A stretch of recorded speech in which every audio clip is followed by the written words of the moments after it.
प्रधानमंत्री नरेंद्र मोदी बात करें तो उत्तर प्रदेश में आत्मनिर्भर अभियान की शुरुआत कर चुके हैं और प्रधानमंत्री नरेंद्र मोदी ने उत्तर प्रदेश में लॉन्च कर दिया है आत्मनिर्भर अभियान को। इससे 1.25 करोड़ मजदूरों को रोजगार मिल सकेगा। प्रधानमंत्री नरेंद्र मोदी ने बातचीत की है और मजदूरों से भी वीडियो कॉन्फ्रेंसिंग के माध्यम से, और बातचीत लगातार प्रधानमंत्री नरेंद्र मोदी की जारी है। जिस तरीके से हम देख रहे थे कि लॉकडाउन के दौरान जो मजदूर थे वो पलायन करे और मजदूर पलायन करके अपने अपने राज्य की ओर गए, वहां के लिए प्रधानमंत्री नरेंद्र मोदी ने कहा था कि अब उनको रोजगार मिल सकेगा। और जो आत्मनिर्भर अभियान की बातचीत की जा रही थी, आज उत्तर प्रदेश में वीडियो कॉन्फ्रेंसिंग के माध्यम से आत्मनिर्भर अभियान की योजना शुरू हो चुकी है। प्रधानमंत्री नरेंद्र मोदी ने इस अभियान को लॉन्च किया है। प्रधानमंत्री नरेंद्र मोदी क्या कुछ कह रहे हैं वो आप सुनिए। जबकि हमारे उत्तर प्रदेश में 600 लोगों की मृत्यु हुई है, अगर योगी जी ने और उत्तर प्रदेश के उनके सभी साथियों ने, उत्तर प्रदेश की सरकार ने सही से तैयारी नहीं की होती, अगर यूपी में भी अमेरिका की तरह ही तबाही मची होती, तो आज उत्तर प्रदेश में 600 नहीं 85,000 लोगों की जान जा सकती थी। अगर हम किसी और देश से तुलना करें तो उस हिसाब से देखें तो 85,000 लोग जान जाती। लेकिन जो मेहनत यूपी की सरकार ने की है, हम कह सकते हैं कि एक प्रकार से अब तक कम से कम 85,000 लोगों का जीवन बचाने में वो कामयाब हुई है। आज अगर हम अपने नागरिकों का जीवन बचा पा रहे हैं तो ये भी अपने आप में एक संतोष का विषय है और देश का आत्मविश्वास भी उसके कारण बढ़ता है। लेकिन मैं एक पुरानी घटना को जरूर आज उल्लेख करना चाहूंगा। एक वो भी दिन था जब प्रयागराज, तब के इलाहाबाद के सांसद, देश के प्रधानमंत्री थे और कुंभ के मेले में भगदड़ मची थी, सैकड़ों हजारों लोग मारे गए थे। तब उस समय जो लोग सरकार में थे उन्होंने सारा जोर मरने वालों की संख्या छिपाने में ही लगा दिया था। अब आज उत्तर प्रदेश के लोगों का जीवन बच रहा है, सुरक्षित हो रहा है, तो यूपी के सांसद के नाते, देश के नागरिक के नाते, भारत के प्रधानमंत्री के नाते जैसे आप सबको तसल्ली मिलती है, मुझे भी तसल्ली मिलती है। और साथियों, इसमें भी हमें एक और बात हमेशा याद रखनी है। ये सब उस स्थिति में हुआ जब देश भर से करीब 30-35 लाख से जितने श्रमिक, हमारे कामगार साथी यूपी में पिछले कुछ हफ्तों में अपने गांव लौटे थे। सैकड़ों श्रमिक स्पेशल ट्रेनों को चलवाकर यूपी सरकार ने मुश्किल में फंसे अपने लोगों को वापस बुला लिया था। दूसरे राज्यों से आए इन साथियों से संक्रमण के फैलाव का रिस्क और भी अधिक था, लेकिन उत्तर प्रदेश ने जिस तरह स्थिति को संवेदनशीलता के साथ संभाला, उसने राज्य को एक बड़े संकट से बाहर निकाल लिया। देश की भी बहुत बड़ी सेवा की है उत्तर प्रदेश ने। साथियों, यूपी में 2017 से पहले जो भी सरकारें थी, जो भी व्यवस्थाएं थी, जिस प्रकार से शासन चल रहा था, जिस तरह की सरकारें चला करती थी, उस हालात में हम इन नतीजों की कल्पना भी नहीं कर सकते। पहले वाली सरकारें होती तो अस्पतालों की संख्या का बहाना बनाकर अस्पताल में बिस्तरों की संख्या का बहाना बनाकर हम चुनौती को टाल देते हैं। लेकिन योगी जी ने ऐसा नहीं किया। योगी जी ने, उनकी सरकार ने हालत की गंभीरता को समझा। उन्होंने समझा कि इतने बड़े देशों की क्या हालत हो रही है, बड़े बड़े समृद्ध देशों की बर्बादी हो रही है, तो उन्होंने बुरा अंदाज लगा लिया और वे देखते हुए उन्होंने और उनकी सरकार ने युद्ध स्तर पर काम किया। क्वारंटीन सेंटर हो, आइसोलेशन की सुविधा हो, इसके निर्माण के लिए पूरी ताकत झोंक दी गई। आप कल्पना से कर सकते हैं,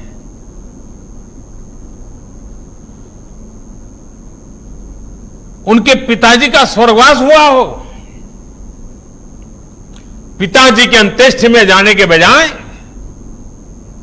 ये उत्तर प्रदेश के लोगों के लिए जिंदगी खपाने वाले योगी जी इस कोरोना से बचाने के लिए आपके साथ जुटे रहे। मैं योगी जी को अभिनंदन करता हूं, उनका नमन करता हूं। उत्तर प्रदेश के लोगों के लिए इतनी संवेदनशीलता। भाइयों बहनों, जो श्रमिक बाहर से आ रहे थे, उनके लिए बहुत ही कम समय में लगभग 60,000 ग्रामीण निगरानी समितियों का गठन किया गया। यह अपने आप में बहुत बड़ी बात है। जन भागीदारी, जनता को जोड़ दिया। 60,000 निगरानी समितियां बना देना। इन समितियों ने गांवों में क्वारंटीन की व्यवस्था विकसित करने में बहुत बड़ी मदद की। मैं सभी निगरानी समितियों के लोगों का बधाई करता हूं, उनका अभिनंदन करता हूं। सिर्फ 2-2.5 महीने के भीतर ही यूपी में कोरोना के मरीजों के इलाज के लिए अस्पतालों में 1 लाख बिस्तर भी तैयार कर दिए गए। साथियों, लॉकडाउन के दौरान गरीबों को भोजन की दिक्कत न हो, इसके लिए जिस तरह उत्तर प्रदेश सरकार ने काम किया है वो अभूतपूर्व है। प्रधानमंत्री गरीब कल्याण अन्न योजना के तहत यूपी ने बहुत तेजी से गरीबों और गांव लौटे श्रमिक साथियों तक मुफ्त राशन पहुंचाया। यानी ये इंतजाम किया कि 15 करोड़ गरीबों को भोजन की दिक्कत न हो, कोई भूखा न सोए। ये संवेदनशीलता के साथ काम किया गया। इस दौरान यूपी में गरीबों को 42 लाख मैट्रिक टन खाद्यान्न बांटा गया, अनाज बांटा गया। जिनके पास राशन कार्ड नहीं था, उनके लिए भी यूपी सरकार ने सरकारी राशन की दुकान के दरवाजे खोल दिए। इतना ही नहीं, उत्तर प्रदेश के 3.25 करोड़ गरीब महिलाओं के जनधन खाते में लगभग 5,000 करोड़ रुपए सीधे ट्रांसफर किए गए। आजादी के बाद के इतिहास में संभवतः किसी सरकार ने इतने बड़े पैमाने पर गरीबों की मदद नहीं की है।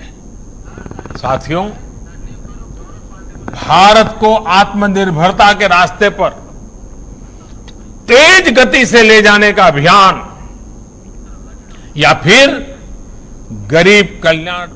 तो प्रधानमंत्री नरेंद्र मोदी को हम सुन रहे हैं लगातार। प्रधानमंत्री नरेंद्र मोदी जहां पर आत्मनिर्भर भारत की बात कर रहे हैं, वहीं पर जिस तरीके से आत्मनिर्भर यूपी रोजगार अभियान की शुरुआत की गई, साथ ही साथ प्रधानमंत्री नरेंद्र मोदी ने कोरोना को लेकर भी कहा कि कोरोना जिस तरीके से फैल रहा है और हम देख रहे हैं कि बड़ी तादाद में और लोग इससे प्रभावित है। लेकिन अगर यूपी सरकार की बात करें, यूपी सरकार का वो बखान करते हुए नजर आए। उन्होंने कहा कि 42 लाख टन अनाज यूपी सरकार ने बांटा है। साथ ही साथ पूरी योजना बनाई गई है ताकि लोगों को राहत मिल सके। साथ ही साथ अगर रोजगार की बात करें तो रोजगार को लेकर भी प्रधानमंत्री नरेंद्र मोदी ने कहा है कि रोजगार अब लोगों को मिल सकेगा, उन श्रमिकों को मिल सकेगा जो उत्तर प्रदेश लौटे हैं। गौरव पांडे इस वक्त हमारे साथ जुड़ चुके हैं उत्तर प्रदेश से। गौरव, बताइएगा, जिस तरीके से आप लगातार ग्राउंड रिपोर्टिंग भी कर रहे हैं और आज सुबह भी आप जानकारी दे रहे थे कि आज आत्मनिर्भर यूपी रोजगार अभियान की शुरुआत की जाएगी, जो हम अपने दर्शकों को दिखा भी चुके हैं। प्रधानमंत्री नरेंद्र मोदी ने कहा वो भी हम आप दिखा चुके हैं, लेकिन इसका सीधा सीधा फायदा किन लोगों को मिलेगा? जब प्रधानमंत्री नरेंद्र मोदी बातचीत कर रहे थे, गोंडा की एक विनीता नाम की महिला थी, उनसे बातचीत कर रहे थे, उन्होंने एक नर्सरी लगाई और उस नर्सरी से उन्हें 6 लाख रुपए की बचत होती है। क्या कुछ ग्राउंड पे भी सिचुएशन ऐसी नजर आ रही है आपको? देखिए हर्ष, सबसे बड़ी बात यह है कि जब प्रधानमंत्री नरेंद्र मोदी ने आत्मनिर्भर भारत बनने का फैसला लिया था, उसकी कवायद अब शुरू हो गई है और वो कवायद शुरू हुई है उत्तर प्रदेश से। उत्तर प्रदेश को करीब 125 करोड़ लोग ऐसे होंगे जो गरीब कल्याण रोजगार योजना के नाम से जो योजना निकाली गई है, उसमें बेहद जो गरीब तबका है उसको बहुत बड़ा फायदा होने वाला है, क्योंकि कहीं ना कहीं प्रदेश सरकार की ओर से तमाम योजनाएं पहले भी निकाली गई। इससे पहले भी करीब कई बजट ऐसे निकले जो सीधे इन रोजगार सेवकों के लिए या जो मनरेगा में कार्य करते हैं या जो इस प्रकार से गरीबी तबके के नीचे हैं उनको बेशक फायदा होता है। लेकिन इस योजना के बाद से आत्मनिर्भर शब्द जो लगातार हम हर बात पे करते हैं, वो कहीं ना कहीं जरूरी इसलिए भी है क्योंकि अब जो स्थितियां बनती जा रही हैं और देशों के अनुसार, उसके लिए आत्मनिर्भर होना बेहद जरूरी है और उसकी कवायद शुरू कर दी उत्तर प्रदेश के मुख्यमंत्री योगी आदित्यनाथ ने। जब प्रधानमंत्री नरेंद्र मोदी के माध्यम से आज 125 करोड़ गरीब कल्याण योजना के लिए ये रोजगार का एक अवसर आया है, जिसमें जो बेहद, जैसे आपने अभी जिक्र किया नर्सरी को लेकर के, गोंडा में एक महिला थी जिनसे बात की प्रधानमंत्री नरेंद्र मोदी ने, इसी तरीके से उन्होंने गोरखपुर के भी एक सदस्य से बात करी जिसने डेयरी का काम शुरू किया है। उसको 1 लाख रुपए का जो लोन मिला है बैंक की तरफ से, और उसने उस लोन से लेकर के डेयरी का काम शुरू किया भैंसों को खरीद करके। तो बेहद आप समझ सकते हैं, लेकिन उसको ग्राउंड रिपोर्ट की बात करें, ग्राउंड सिचुएशन की बात करें, पिछले दिनों आप तस्वीर भी दिखा रहे थे, वो जो रिक्शे वाले हैं अगर उनकी बात करें, जिस तरीके से उन्हें एक ही टाइम का भोजन मिल रहा है, वो कह रहे हैं कि रोजगार की हमारे पास कोई व्यवस्था नहीं है। अब जब ये लॉन्च किया गया है आत्मनिर्भर भारत के तहत, 1.25 करोड़ मजदूर हैं, उनको ये सीधा सीधा लाभ प्रधानमंत्री नरेंद्र मोदी कह रहे हैं, लेकिन सीधा सीधा उन्हें लाभ मिलेगा कैसे? वीडियो कॉन्फ्रेंसिंग के माध्यम से तो कह दिया गया, उनसे बातचीत भी कर ली गई, लेकिन जो और लोग हैं उनको आके कैसे लाभ होगा, उनको इसकी जानकारी कैसे मिलेगी कि योगी सरकार ने पूरी व्यवस्था बनाई होगी? क्या कुछ आपके पास जानकारी? हर्ष, बिल्कुल संजीदा सवाल आपने उठाया है कि आखिरकार वीडियो कॉन्फ्रेंसिंग के थ्रू औपचारिकता तो निभा दी गई, लेकिन जो गरीब तबका है उसको रोजगार मिलेगा कैसे, एक बड़ा सवाल है। क्योंकि जितने भी कागजी कार्रवाइयां होती हैं वो जमीन धरातल तक आते आते स्वाहा हो जाती हैं। और हमने हाल ही में एक रिपोर्ट भी दिखाई थी, रिक्शा चालक जो दिन भर रिक्शा खींचता है उसको एक तहरी खा करके पूरे दिन निकालना पड़ता है, तो वहां तक रोजगार नहीं मिल पा रहा है। जो बेशक बीपीएल कार्ड से नीचे है उसको कोई रोजगार नहीं मिल पा रहा है। इस लॉकडाउन के समय में जो झुग्गी झोपड़ी में रहते हैं उनका एक पल का खाना भी बड़ा मुश्किल से उनको मिला है। तो ऐसी स्थिति में जब प्रधानमंत्री नरेंद्र मोदी ने ये रोजगार योजना निकाली है और श्रमिकों को, जो भी उत्तर प्रदेश के श्रमिक हैं या जो बाहर से आए हैं प्रवासी मजदूर हैं, उनके लिए ये योजना निकाली गई है, लेकिन ये मिलेगी किस तरह से इसको समझना बेहद जरूरी है। क्योंकि जब ग्राउंड लेवल पे कोई योजना उतरती है तो धरातल तक आते आते स्वाहा हो जाती है। जब डीएम जो है बीडीओ और सीडीओ को, इसके अलावा ग्राम पंचायतों में जब प्रधानों के पास तक ये योजना पहुंचती है तो नीचे पहुंचते पहुंचते एक बड़ा भ्रष्टाचार सामने आ जाता है। कई मामले ऐसे आए हैं जिसमें योजना तो पास हो गई लेकिन लोगों तक वो योजना पहुंच ही नहीं पाई। तो देखने वाली बात ये जरूर है कि इस योजना के तहत जो 6 शहर हैं, अभी 6 राज्यों की बात कही जा रही है, तो उसमें इन्होंने जो बात करी है आज प्रधानमंत्री नरेंद्र मोदी के माध्यम से, जैसे ये तो बात हुई आत्मनिर्भर अभियान की। अब जरा बात करेंगे कोरोना की भी, क्योंकि प्रधानमंत्री नरेंद्र मोदी ये बोलते नजर आए कि योगी सरकार ने जिस तरीके से 42 लाख टन अनाज बांटा है। और अभी आप एक बात बता रहे थे कि जब आप ग्राउंड रिपोर्टिंग कर रहे थे तो एक ही वक्त का अनाज उसे मिल पा रहा है, तो ये 42 लाख जो टन अनाज है आखिर वो कहां गया? क्योंकि 42 लाख टन योगी सरकार ये कह रही कि हमने 42 टन अनाज बांटा है, तो 3 वक्त का खाना उन्हें आखिर क्यों नहीं मिल पाया? ये भी सवाल खड़े होते हैं। देखिए हर्ष, अपनी ढपली अपना राग एक बहुत पुरानी कहावत है और प्रदेश सरकार के साथ साथ केंद्र सरकार की यही एक कहावत इन पे सिद्ध बैठ रही है। इस वक्त के जो हालात रहे हैं पिछले 2 महीने के, कोरोना के समय पे जब बॉर्डर से लोग पैदल छोटे छोटे बच्चे नंगे पैरों में छाले पड़ गए और ऐसी अवस्थाओं में जब अपने प्रदेशों अपने घरों की ओर वापसी कर रहे थे तो एक पल का खाना मिल पाना भी बड़ा मुश्किल था उनके लिए। वो दौर शायद वो अपनी जिंदगी में कभी भुला भी ना पाए।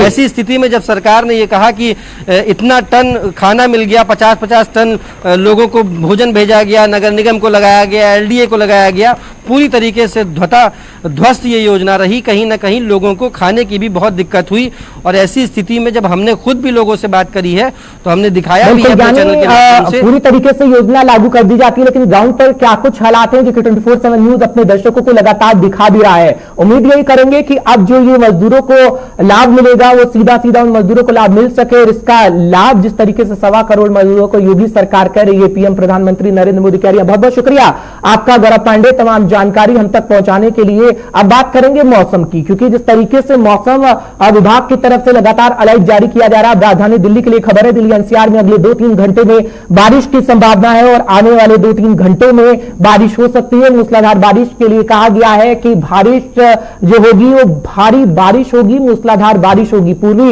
यूपी के जिलों में 3 दिन तक गर्ज के साथ बारिश हो सकती है। यानी हम देख रहे हैं, अगर बिहार की बात करें तो बिहार में बिजली गिरने से 125 से ज्यादा लोगों की मौत हो चुकी है। तो दिल्ली एनसीआर के लिए अलर्ट जारी किया गया है। बिहार के लिए कहा गया है कि आगे आने वाले 72 घंटे बेहद मुश्किल होंगे। साथ ही साथ अगर उत्तर प्रदेश की बात करें तो उत्तर प्रदेश में भी मौसम विभाग ने अलर्ट जारी कर दिया गया है। दिल्ली एनसीआर में यह कहा जा रहा है कि 2 से 3 घंटे में झमाझम बारिश हो सकती है। अगर उत्तर प्रदेश की बात करें तो उत्तर प्रदेश के जिलों में 3 दिन तक गर्जना के साथ साथ भारी बारिश होगी। साथ ही साथ अगर बिहार की बात करें तो बिहार में आगे आने वाले 72 घंटे बेहद अहम हो सकते हैं, क्योंकि हम देख रहे हैं कि बिजली गिरने से 125 से ज्यादा लोगों की अब जान जा चुकी है और घायल की बात करें तो घायल भी कई लोग हुए हैं। झारखंड में इसी तरीके से 4 लोगों की मौत हुई है। अगर उत्तर प्रदेश की बात करें तो उत्तर प्रदेश में इसी तरीके से 23 से ज्यादा लोगों की जान जा चुकी है। लेकिन भारी बारिश का अंदेशा मौसम विभाग लगा रहा है और मौसम विभाग का यह कहना है कि 2-3 घंटे में राजधानी दिल्ली में, दिल्ली एनसीआर में झमाझम बारिश हो सकती है, मूसलाधार बारिश हो सकती है और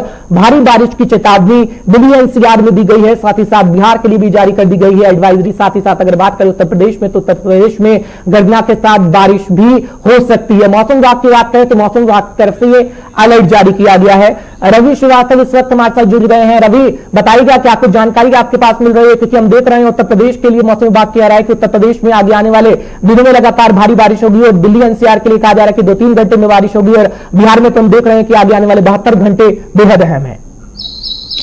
देखिए, एक बात तो समझने वाली है, बिहार के लिए दोहरी मुसीबत है। एक तो मानसून की वजह से लगातार वहां मूसलाधार बारिश हो रही है और अब खबर हर्ष ये है कि वहां के 17 जिलों में अलर्ट जारी है और अलर्ट भी ऐसा कि रेड अलर्ट है, यानी आने वाले दिनों में आकाशीय बिजली का खतरा मंडरा रहा है। अभी आपको याद होगा कल ही आकाशीय बिजली से वहां सैकड़ों लोगों की जान गई थी। एक बार फिर से आकाशीय बिजली का खतरा मंडराने लगा है और यही वजह है कि 17 जिले, जिनमें सुपौल की बात करें, किशनगंज की बात करें, छपरा की बात करें, सिवान की बात करें, सारण की बात करें और खासकर नेपाल से जुड़े जो जिले हैं वहां पर भारी अलर्ट जारी किया गया है। मौसम विभाग ने सख्त चेतावनी दी है कि अगले 48 घंटों तक जितना हो सके आप लोग घर में रहिए, एक छत के नीचे रहिए, क्योंकि आकाशीय बिजली का प्रकोप सबसे ज्यादा तब होता है जब आप किसी पेड़ के नीचे खड़े होते हैं, किसी हरियाली में खड़े होते हैं, किसी टावर के नीचे खड़े होते हैं। और बिहार के ज्यादातर जिलों की अगर मैं बात करूं तो वहां जो तार है वो ऐसी तार होती है जिसमें प्लास्टिक तक नहीं लगा रहता, तो ऐसे में वहां आकाशीय बिजली का खतरा बढ़ जाता है। इसके अलावा आपको याद होगा उत्तर प्रदेश में भी 34 से ज्यादा लोगों की जान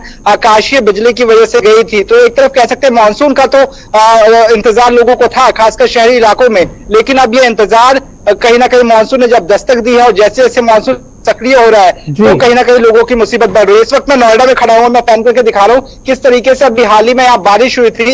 ये एक सोसाइटी में इस वक्त मैं खड़ा हूं, आप साफ तौर पर देख सकते हैं यहाँ बारिश हुई थी काफी और रुक रुक कर बारिश हो रही है। अभी हाल ही में बारिश हुई और उसके तुरंत बाद यहाँ धूप निकल, तो कह सकते हैं शहरी इलाकों में तो जरूर लोगों को मजा आ रहा होगा इस मानसून का और इसका लुत्फ उठा रहे होंगे, लेकिन इसका असर ग्रामीण इलाकों में साफ तौर पर देखने को मिल रहा है हर्ष। और यही वजह है कि अब अलर्ट जारी किया गया है। उत्तर प्रदेश के तकरीबन 14 जिले तो बिहार के तकरीबन 17 जिलों में हाई अलर्ट जारी है और सख्त चेतावनी दी गई है कि जितना हो सके आप लोग घरों में रहिए। और यही वजह है कि जिस तरीके से हमने देखा है कि हाल ही में लोगों की जान गई है, उसके मद्देनजर अब प्रशासन पूरी तरीके से मुस्तैद है। जी चलिए, बहुत बहुत शुक्रिया रवि तमाम जानकारी हम तक पहुंचाने के लिए और तस्वीरें दिखाने के लिए, क्योंकि मौसम विभाग की भविष्यवाणी सच साबित हो रही है और इस वक्त रुक रुक कर बारिश हो रही है। जो तस्वीर हमें रवि श्रीवास्तव वास्तव दे रहे थे। लेकिन अगर आप बिहार, उत्तराखंड, हिमाचल या दिल्ली एनसीआर में रहते हैं तो घर से निकलने से पहले आप सोच लीजिएगा, क्योंकि मौसम विभाग ने कहा है कि आगे आने वाले 72 घंटे बेहद अहम है। एक छोटे से ब्रेक ले, देख के उस पार खबरों का सिलसिला लगातार जारी रहेगा।